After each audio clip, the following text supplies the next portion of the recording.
जरूरी नहीं रोशनी चिरागों से हो, शिक्षा से भी घर रोशन होते हैं। My self Rohit Sharma, I am academic coordinator come PGT chemistry in him academy public school Hiranagar. तो आज मैं इस छोटी सी वीडियो के माध्यम से जो कोविड-19 में बच्चों का एकेडमिक लॉस हुआ है, how to recover, how to overcome that academic loss, उसके ऊपर कुछ पॉइंट मैं यहाँ पे डिस्कस करना चाहता हूँ। एक डाटा हमारे पास है, पूरे अगर भारतवर्ष की बात करें हम तो 28 करोड़ बच्चे शिक्षा से कहीं ना कहीं ग्रस्त हुए हैं, शिक्षा से उनका कहने के लॉस हुआ है ड्यू टू कोविड-19। ये डाटा बहुत ही इंपॉर्टेंट है। पूरे विश्व में 28 करोड़ बच्चे अकेले भारत के कोविड के कारण शिक्षा से कहीं ना कहीं वंचित रहे हैं, जहां उनका कोई ना कोई शिक्षा में नुकसान हुआ है। आज समय की मांग ये है कि इस कोविड के दौरान जो बच्चों का शिक्षा क्रम या एकेडमिक लॉस हुआ है, उसको हम कैसे ओवरकम कर सकते हैं, उसको हम कैसे उसके ऊपर हम काबू पा सकते हैं। शिक्षा बड़ा ही एक इम्पॉर्टेंट, हमें पता है, एक टूल है जिससे बच्चा अपने भविष्य को, ना कि अपने देश के भविष्य को भी उज्जवल बनाएगा। तो कुछ पॉइंट मैं आपसे साझा करना चाहूंगा, जैसे the best practice to use digital learning apps. हम सबको पता है आज डिजिटल क्रांति का युग है। आज के टाइम में हर किसी के जेब में फोन तो होता ही है, और कहीं ना कहीं जो free of cost digital apps हैं, सिंपल सी बात अगर मैं बोलूं तो खुद भी मैं कोविड-19 के दौरान यूट्यूब को प्रयोग करता आया हूं।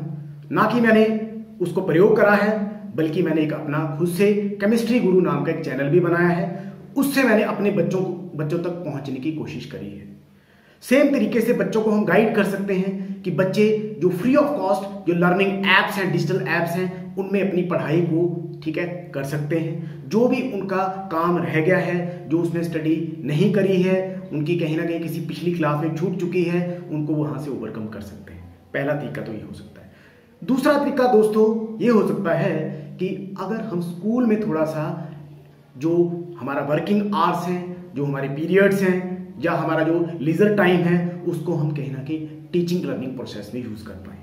मेरा इससे अभिप्राय ये है कि मान लीजिए एक सिंपल सी बात है कि मेरा स्कूल 7 घंटे ठीक है लग रहा है, तो हो सकता है मैं आफ्टर स्कूल प्रोग्राम भी वहां पे ला सकता हूं, जिससे कि स्कूल आवर्स को हम 1 या 2 घंटे और बढ़ा के बच्चों का जो लॉस हुआ है उसको रिकवर कर सकते हैं।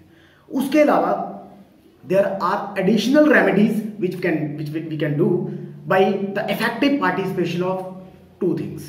अब जो 2 चीजें क्या है, नंबर 1 टीचर का इफेक्टिव कोऑर्डिनेशन। जब तक टीचर विश्वास से अपने बच्चे के साथ नहीं जुड़ेगा, तब तक बच्चे का ओवरऑल डेवलपमेंट नहीं हो सकता है, हम सबको पता है। और दूसरी चीज, at the same time teacher और पेरेंट के बीच में एक इफेक्टिव कोऑर्डिनेशन होना बहुत जरूरी है।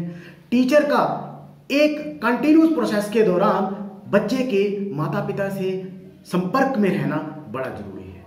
इस प्रोसेस को हमारे स्कूल में भी हमने किया, उसका मैं कुछ आपसे एक्सपीरियंस साझा करता हूं। कोविड-19 के दौरान हम बच्चे के फिजिकल टच में नहीं थे, लेकिन हम लोग 4 या 5 बच्चों के हम मेंटर बने थे। पूरे स्कूल के जो बच्चे थे उनको हमने पूरे स्कूल के टीचर्स में डिवाइड कर दिया कि हर टीचर कम से कम 5 से 10 बच्चों के ग्रुप को डील करेगा, और डेली नहीं तो 2 दिन में, 2 दिन में नहीं तो 3 दिन में उन बच्चों के साथ इंटरेक्ट करेगा और उनके पेरेंट्स से भी बात करेगा। अब ये हमारा जो मेंटरिंग प्रोग्राम था, कहना कि एक बहुत बड़ा एक ह्यूज सक्सेसफुल प्रोग्राम रहा, और पेरेंट्स ने भी इसको बहुत अप्रिशिएट करा। मेंटरिंग थ्रू ना हम बच्चे को ये बताते थे कि बेटा आपने इस डिजिटल मीडियम में कैसे पढ़ना है, डिजिटल के बाद आपने किताबों में कैसे पढ़ना है, और कहीं ना कहीं जो बच्चे के मन के ऊपर स्ट्रेस था उसको ओवरकम कैसे करना, ये हमने बच्चे को बताया। इसके अलावा हमारे स्कूल में हम लोग एक प्रोग्राम करते हैं, that program is called coaching camp.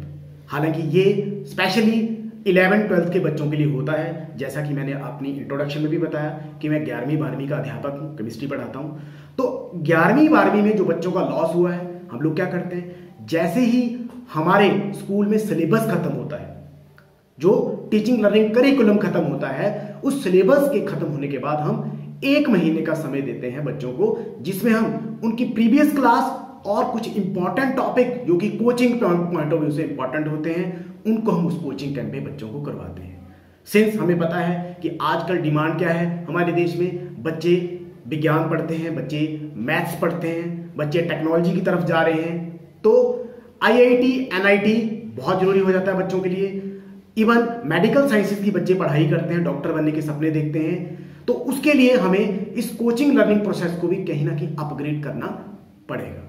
और इसके लिए जैसे मैंने बताया कि सिलेबस खत्म होने के बाद हम लोग एक कोचिंग कैंप लगाते हैं। उस कोचिंग कैंप में मान लो बच्चा आपका 12th में पढ़ रहा है, तो 11th क्लास का सारा सिलेबस उसको करवा देते हैं, उसके बाद 12th का करवाते हैं, सो दैट वो बच्चा बोर्ड एग्जाम के साथ साथ अपने कोचिंग जो एग्जाम्स होते हैं, नीट है, जेई है, NDA है, उसमें वो अपना 100% एफर्ट दे पाए। तो जो कुछ पॉइंट मैंने आपको बताए, आई होप कि आपने इस वीडियो के माध्यम से कुछ ना कुछ मेरी स्ट्रैटेजी को अंडरस्टैंड किया होगा। तो इसी के साथ मैं अपनी इस वीडियो में विराम देता हूं। जय हिंद, जय भारत, थैंक यू।